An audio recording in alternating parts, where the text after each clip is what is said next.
We're going to have a wonderful show today. We're going to learn about letting go of negativity, of getting rid of the energy that comes from toxic people, from your own sadness, from your own anger or depression, from your own stress.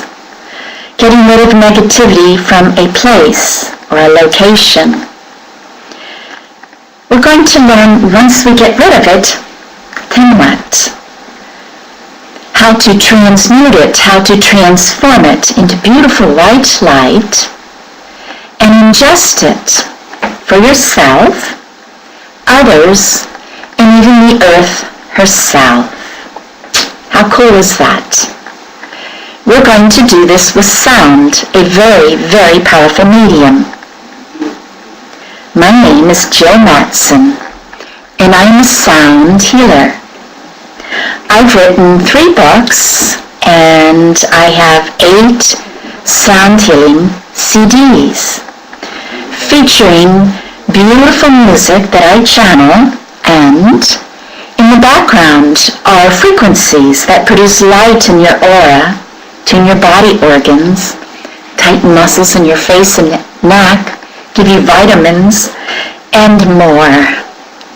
Sound is the fastest way to make a personality transformation, and the ancient people used it as a primal modality for ensuring health.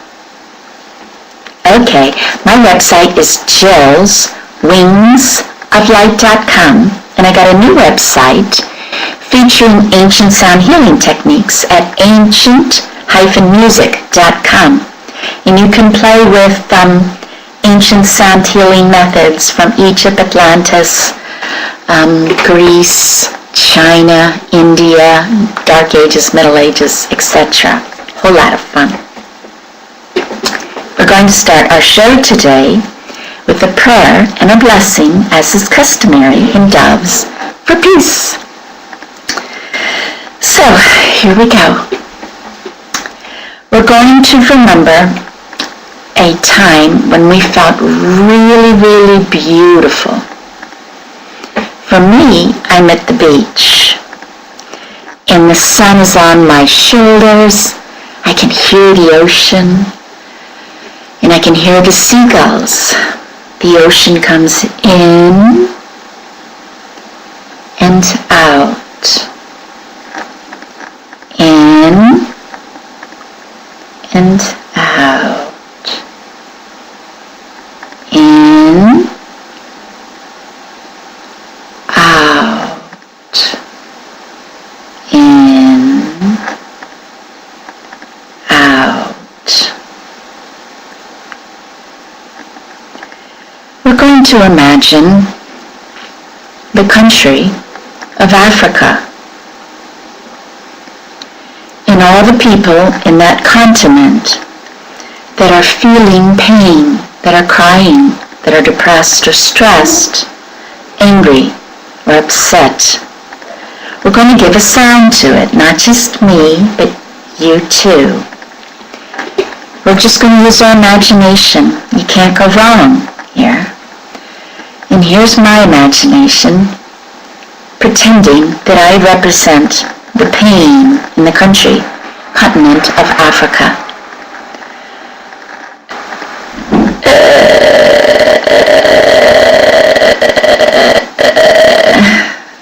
Okay, now you do it.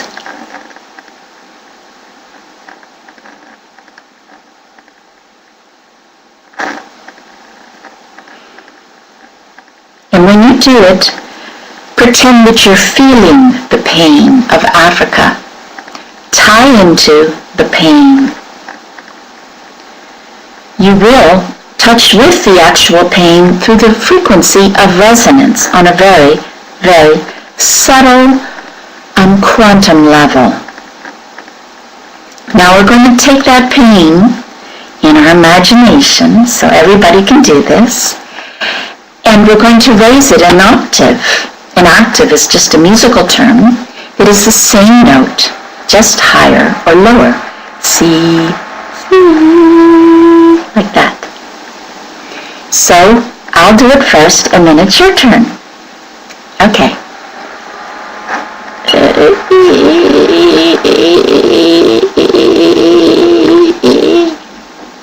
Okay.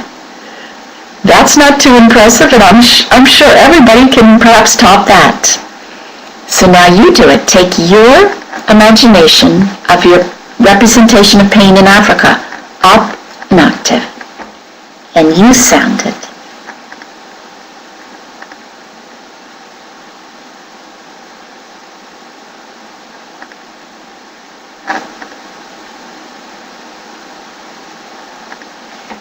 Alrighty, very good. Now we're going to take it up another octave. Here we go.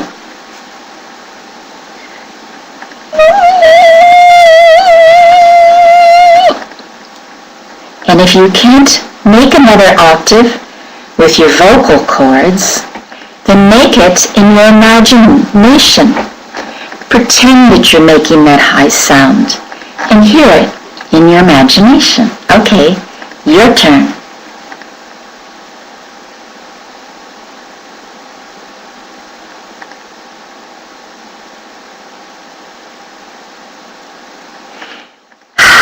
Okay, now we will take it up yet another octave.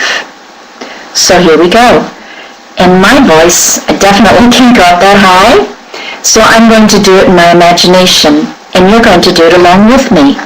We're going to imagine all of the pain in Africa represented in our voice, our vibration, up yet another octave, so high we couldn't begin to hear it, like perhaps in a range that a dog could hear.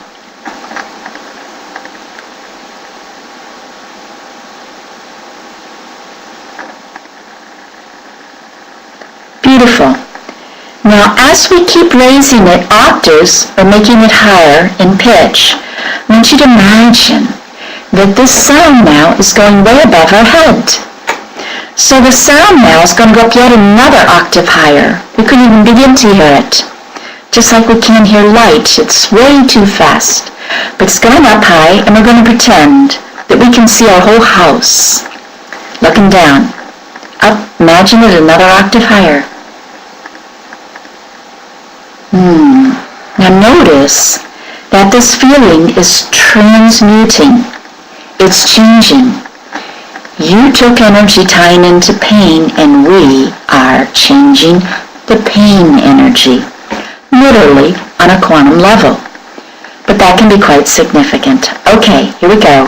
We're going to take it up even higher, another octave, and we're going to imagine that we can see the whole town.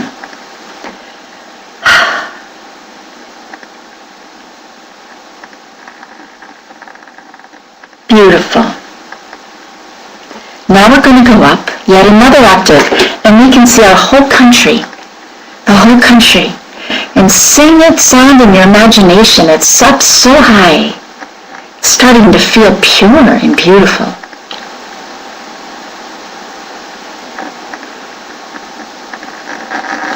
Now imagine we take it up so high in pitch, much higher, and we can see the whole earth, our blue-green planet with white clouds. Go up higher, higher, see it higher.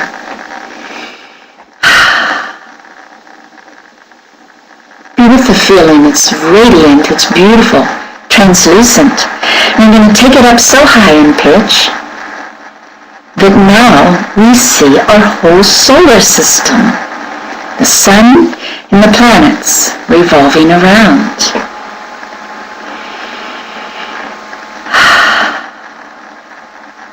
And we go up higher yet, higher, higher, higher, and our solar system looks like a dot. And we see our whole galaxy, and we imagine this beautiful tone.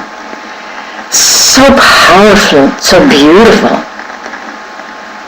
And we are that beautiful, powerful sound, that beautiful, powerful energy.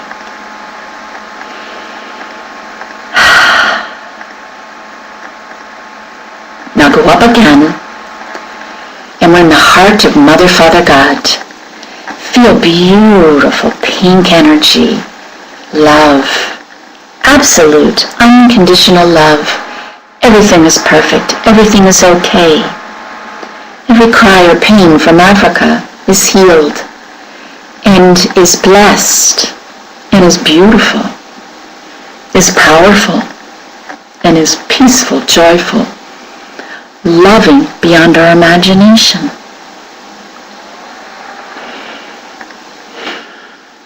Now breathe it in. Become this beauty, this joy, this power. Okay, become it, and we're going to jump back into it, and we're going to go down so we can see the galaxy as we're radiating beautiful joy. And go down yet further, and we can see our solar system. Beautiful little jewel in the sky. And we go down further, taking this beautiful energy from Mother, Father, God, down into the planet Earth. And as we descend into our beloved blue-green planet with clouds of white, we come right into our country, our town, our home or house or place where we are, right into our bodies. Feel the joy. And know that through resonance, we have blessed and alleviated suffering in Africa. You have used your own energies intent, amplified it, magnified it, blessed yourself, came down and blessed Africa and all those planets, animals, grounds, rocks, trees, everything in that country. What a beautiful prayer. And I will leave that with you with instructions. On your spare time, in your spare time, please go to the other continents and do that for the whole planet. You will make a difference. Alrighty. Now, we're going to go into some understandings of releasing negativity. When I searched through antiquity, the culture that I found that did the greatest work in altering negativity, be it a personality quirk, a hot temper, a place that feels rotten like Auschwitz, or perhaps Gettysburg, a battlefield in the United States.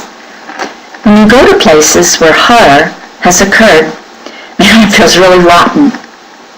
You can feel the pain, showing us what science says is correct, that it's an illusion that we're a solid container, we're mostly space, we're energy, and we vibrate. And waves, be they sound waves, love waves, vibration, emotion, mental waves, in close proximity, they interact. We can see this when we're with a group of like-minded people, all thinking the same. It takes a lot of courage, strength, and determination to even think against the stream. Being a black sheep is not easy. And when you look at the way we regard people, the people who were tenacious and strong enough to go against mainstream and introduce a newer and better concept are honored. We think it's for their idea, but that's a small piece of their gift. Their gift is really to hang on to a new idea and to stay with it so that you become the stronger vibration. Your love overcomes the darkness around you. Alrighty, back to Greece. One way that the ancient Grecians looked at using sound to improve their people, to get rid of negativity, was to create different scales. Now, first of all, they had stereotypes. Think of a New Yorker and think of someone from Japan. very different people come to mind. Different feelings, habits, thoughts. Think of someone from Italy versus someone from England. Again, we have a much different feeling of these people, and we can start to describe them. Whereas the Italian is very outgoing, the person from Japan is quiet and demure. As with stereotypes, there's positive and negative stereotypes. For example, we think in the United States of the people from California as kind of way out there, whereas the people from South are very conservative and talk slow. Whereas the people from New York are businesslike, brusque, and perhaps a little cold into themselves. There's some negative stereotypes. So what the Grecians would do is they would take those emotions and they would calculate the pitches and come up with music to counteract, to lessen, to balance the negative emotions. Now think about this. When you go to a movie without the soundtrack, it's nothing. Your feelings come more from the sound and the music in the background than the actual story. Sound is a powerful transformation of your feelings because they're little fine waves, just like sound. Sound comes in, it's a little stronger, and your waves in your emotional fields match them quickly. Now how do you change your personality? You do a new habit over until it's a habit. I've read that it takes at least 21 repeats. However, for me, I don't know, I must be a slow. Sometimes to change a big habit, I've had to do something new hundreds of times. And there's so many habits I'd like to change, so many things I'd like to improve. I'll get working on one thing, and then I get distracted, and I work on something else. Doorbell rings, phone rings, dog barks, and I get lost and forget. Whereas if I have sound that's working on a habit, and I just loop it in the background, let's say where I'm working for the day, I can get in thousands of repeats. That's much more powerful than we realize. Think of ourselves like a bucket, and we want to fill up full of positive stuff. Each little listen of a song is like a drop. But if we fill our bucket, we are now transformed. Think of that. We can transform ourselves into purity by paying attention to what's playing in the background. Wow. And that's what the ancient Greeks were doing. Now, according to the work of Richard Merrick, and he has a free book online at interference.com, where he explains this, and I'll do my best to share his theory. When he analyzes the Greek scales, he analyzes that, I guess I have to go back. He notices that the Greeks looked at nature and looked at the geometry in nature, and they saw a spiral pattern that you see in a seashell, a galaxy, and maybe 10,000 times that interval or that geometry is within your own body. It's significant because Mother Nature uses it a billion times. It's her most common tool to make you and me. So that's very significant. The ancient Greeks were desiring to be God, and therefore they were going to emulate God's handiwork, his nature. And they converted these numbers that create this spiral into sound. And they came up with what is termed the Fibonacci numbers. And these numbers, when using an ancient technique, create the spiral. When you convert the numbers to cycles per second, or sound, you have a musical scale. And in between these Fibonaccis, if you divide two neighboring numbers, every single one of them comes extremely close to phi. What's phi? Not pi, phi. It's a mathematical constant, kind of boring, 0.16, da-da-da-da-da. But you need to know that when Mother Nature combines vibrations, she never averages.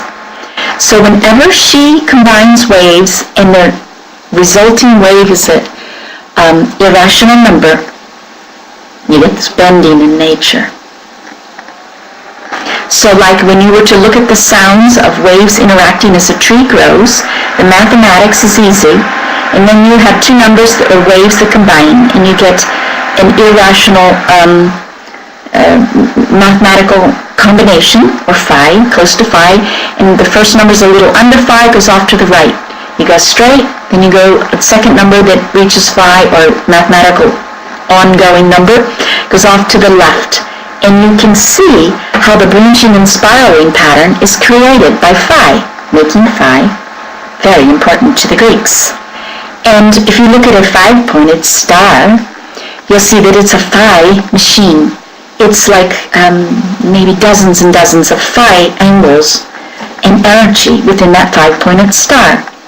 So it's like a breastplate of Mother Nature. So back to the phi. What the ancient Greeks did in their scales was they took each stereotype person, each person that they wanted to correct habits that they didn't like, that were negative, and they rearranged where phi fell in that musical scale.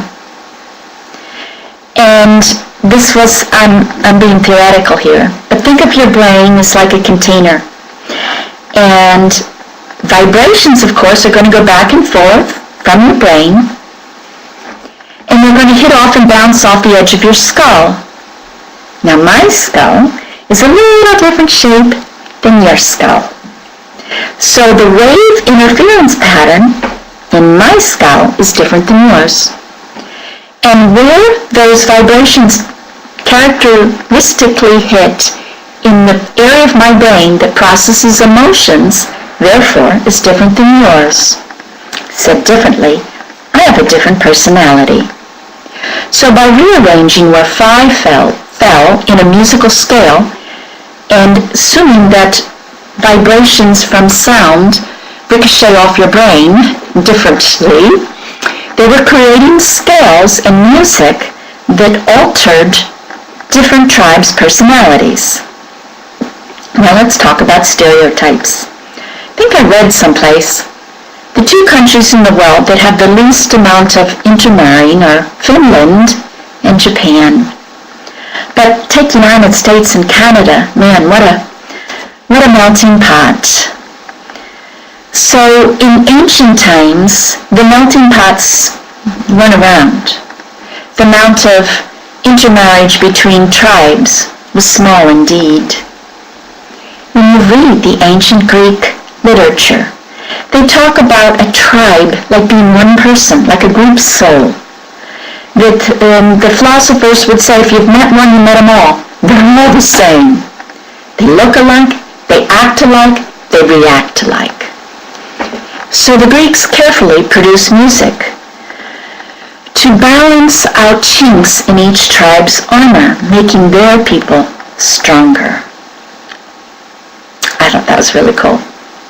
They had, and that was very specific. And notice that the names of the ancient Greek tribes, Ionian is a place, Dorian, which is another musical scale, it's an island, Phrygian, a country. Their scale names are tribe names. Okay, moving on to another way the ancient Greek musicians used sound to get rid of negativity and purify, uplift a person to become more godlike, more perfect, more pure, more joyful, happy, and all those good things. They did it with this kind of an idea.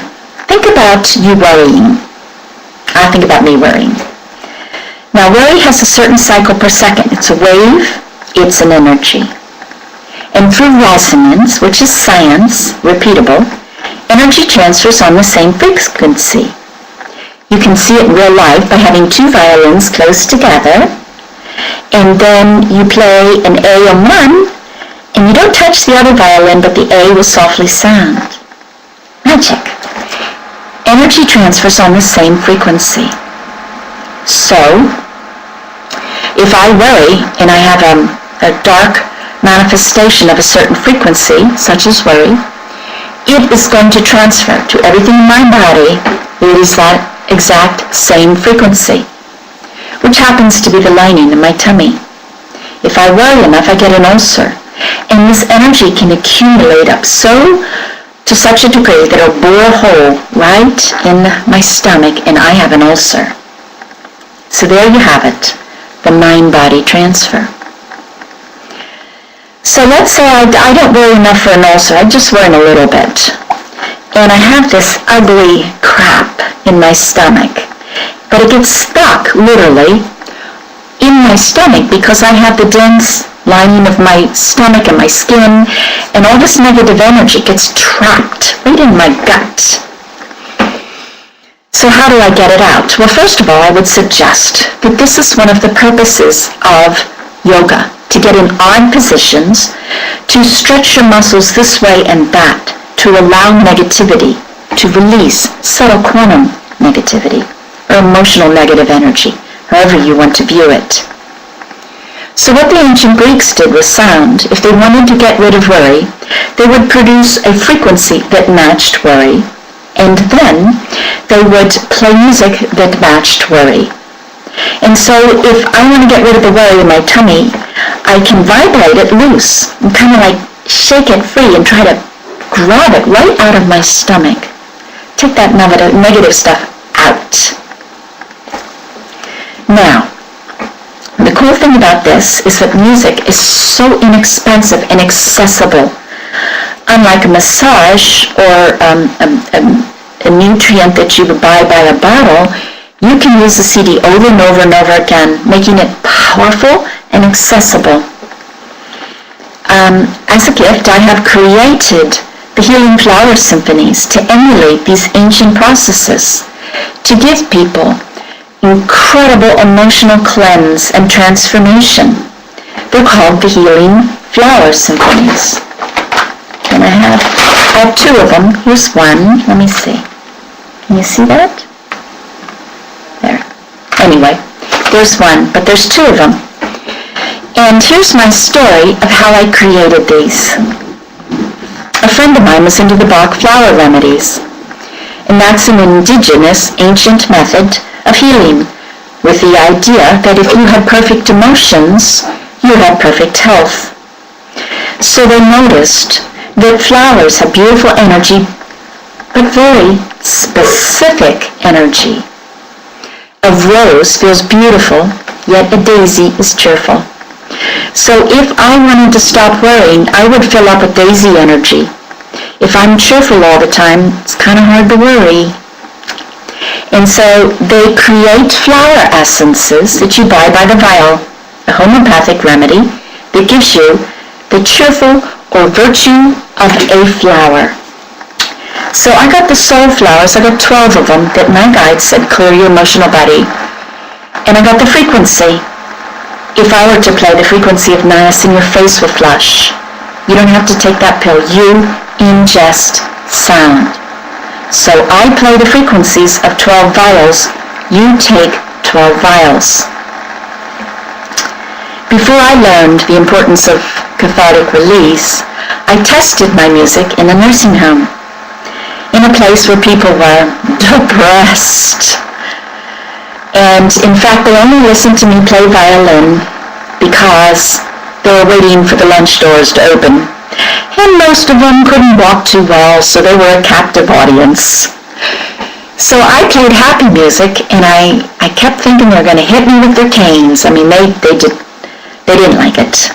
And think of yourself, if you're really down, and Little Mary Sunshine comes along, it's kind of tempting to not backslap her. When you're really sad, our natural response is to whine in our soup. And that's vibrating our pain. And when you vibrate a pain, it's easier to release it if you have the intent to release it. If you choose that you want to hang and keep all your sorrow, your anger and your pain, you can. I, however, had the intent to heal the audience. And I played sad music, and my goodness, a violin whines. So I whined with my violin for 6-7 months, something like that. And then the first one started to talk. But in a month, everybody was talking to everybody. They were all chatty Cathys. They went from 6 months of total silence, not even a hello, to cleansing their emotional body. And they did it with sorrowful, painful music. So I went back to my flower symphonies, in which I had the frequency of the flower viol with the virtue, and then I created this music that matches the virtue. I'm just using my imagination. For example, in the flower of trust, creating the feeling of being able to trust, I take the heartbeat, which I trust, I subconsciously trust, and I created this beautiful symphony. And in the background is the frequency of trust and the viol of the flower. So slowly it just fills you up with this beautiful emotion, changing you listen by listen. But prior to that, I put music that sounds extraordinarily distrustful. And we're going in there, we're taking out the garbage. Good reasons. You can feel it for a nanosecond, not even a full second, but you do feel it on the way out. To heal it, you must feel it, because if it's going to leave your fields, it must pass your energy field of your emotions, and you feel it on the way out. So when you listen to the flower symphonies, I find with each CD, I usually put on the whole CD, and I'll clear 1 or 2, almost like a burp, if you will, a big ball of crap goes out. And then when I build the virtues, it's like stroking my aura. It's like an angel is just fluffing me up, changing me steadily without any effort. Wow. I have one of these for free on my website, a 10-minute flower sample. If you go to jillswingsoflight.com, and you can download a half hour of such healing music. And also at ancients-music.com, you can also play and listen to the songs with some beautiful artwork with some of my paintings in the background. We could transform the earth by playing these sounds. You can do drive-by healings. You can heal people in the room. You can loop it and sleep it at night. You ingest sound in your skin. Do you ever wonder why when you open up to someone, when you trust them, you're willing more to give a hug? Because you have more skin sensors on the front and in your chest area than you do in the back. So if you're shutting someone out, you give them the cold shoulder where you have less input sensors of your skin. So you ingest sound in your ears, in your skin, and in every body. Ever been on a street and hear somebody coming with a rap or heavy metal and it rocks your bones? Sound is literally shaking your bones. So why not uplift and transform? My guides have told me that you can light coat your shit, but you still got your shit. Sorry about that, but what they mean is that we can do beautiful meditation and bring in light. But if we don't do our work, if we don't let go of our sorrow that we have often hidden from ourselves in our childhood, it's still there. Many of my friends, fabulous and beautiful light workers, just keep ingesting light with meditations and beautiful things, and then they end up dying of cancer because they haven't gotten rid of all the negativity that's been stored, not only from this life, but from other lifetimes, from childhood, repressed memories. Hey, you go shopping and you can pick up negative energy of other people. I have been told by my guides that those of us who can are given negative energy for those who can't release it. So in some unseen part of our personality or beingness, we choose to take a little bit of the world's suffering and transmute it. So I am constantly transmuting the negativity in myself, and my preferred method is the flower symphonies, just listening, taking out negativity, bringing in the positive. So I offer that with you. But I have one more gift. And this is that I had a vision that I was in Atlantis and I was watching little children. They were playing with toys that were pancreas and spleens. Like how droll. And they were singing tones. What I came to understand in this out-of-body experience was that their ancestors, very early Atlanteans, were totally clairvoyant and clairaudient, much like Sherry Edwards, and you can read about her in my Secret Sounds book, or Donna Eden. And these people could then see, like if you had heart issue, it would start to go dark instead of be a beautiful light pink color. It would start to get brown and black in it. When you're in harmony, Sherry Edwards can hear your vibrations.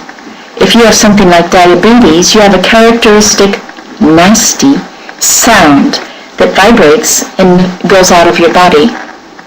She can hear your diabetes or your cells transmitting messages to your body on a very nano level to start to combat the diabetes. And when you get an illness, it sounds terrible.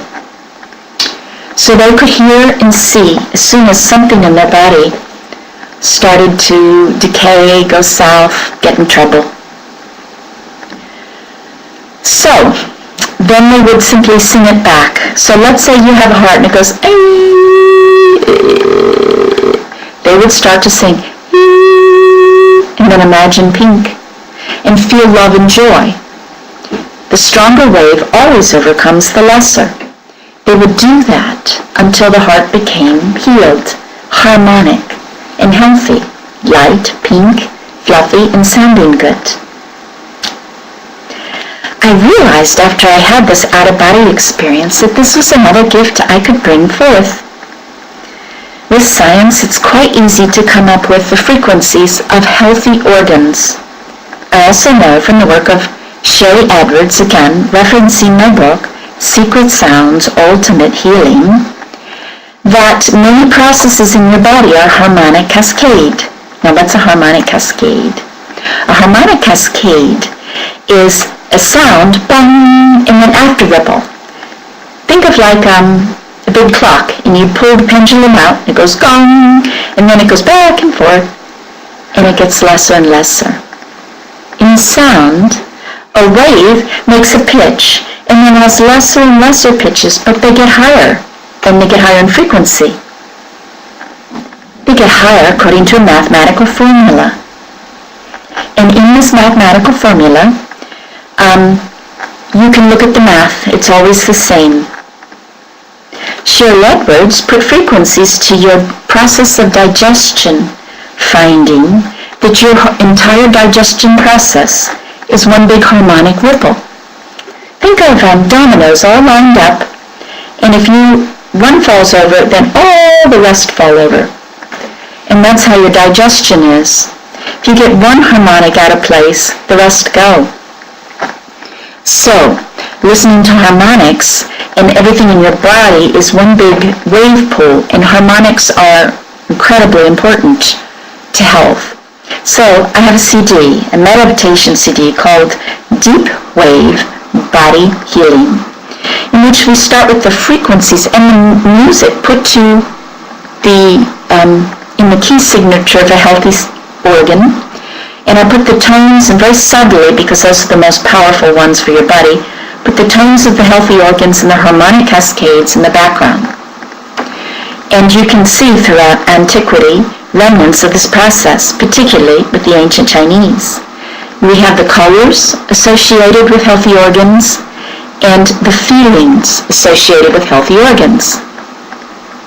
As I mentioned earlier, worry goes to the lining of your tummy, and you can map which emotions are stored in which organ. So in deep wave body healing, we go through and connect with an organ. So just think of your liver right now. It's in your right side, a little bit of a triangle, right under your breast. It goes down the rib cage, maybe 6-8 inches level to your belly button, and then cuts across your body, kind of making a shape, I don't know, I guess like that. And just focus on it, and you'll notice that if you focus on it, you can start to feel it. And if you focus on it, you amplify your communication. And with the CD, you amplify healing frequencies, colors, and positive emotions. We also go through cathartic release per organ. When you focus on something, the healing is faster and more powerful. What I found after doing these meditations from my Atlantean vision is that now I've memorized what my healthy organs feel like. And I can quickly, because I've done this so many times, go to that organ and check if it's feeling good. And if it's not, hum it, go back to the CD, imagine colors, sing it up. I am mastering my body. And I offer that to you, a powerful secret, just in a little itsy bitsy CD. Wahoo. So we're going to sum it up for today. We started out by using an ancient method of taking sound and frequencies, negative ones, taking them up in octaves, out of dimensions where there is no negativity, and raising them to become powerful, powerful gifts of light. And we did this for Africa. And I would like you to think that you could do it for people, yourself, countries, and the earth herself. When we raise our environment, we raise ourselves. We're all in this together. We're not separate. It's just one big wave pool. Then we went into the ancient Greeks and how they would use sound to change personalities, to improve them quickly, powerfully. Well, you're doing something else. How cool is that?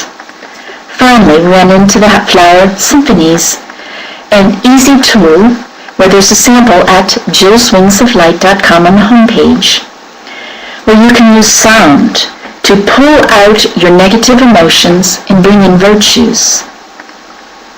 And then we talked about doing the same thing by taking out the negativity per organ in our body of our stored negative energy and replacing it with bliss, harmony, and bright and beautiful light, giving us health, harmony, and balance.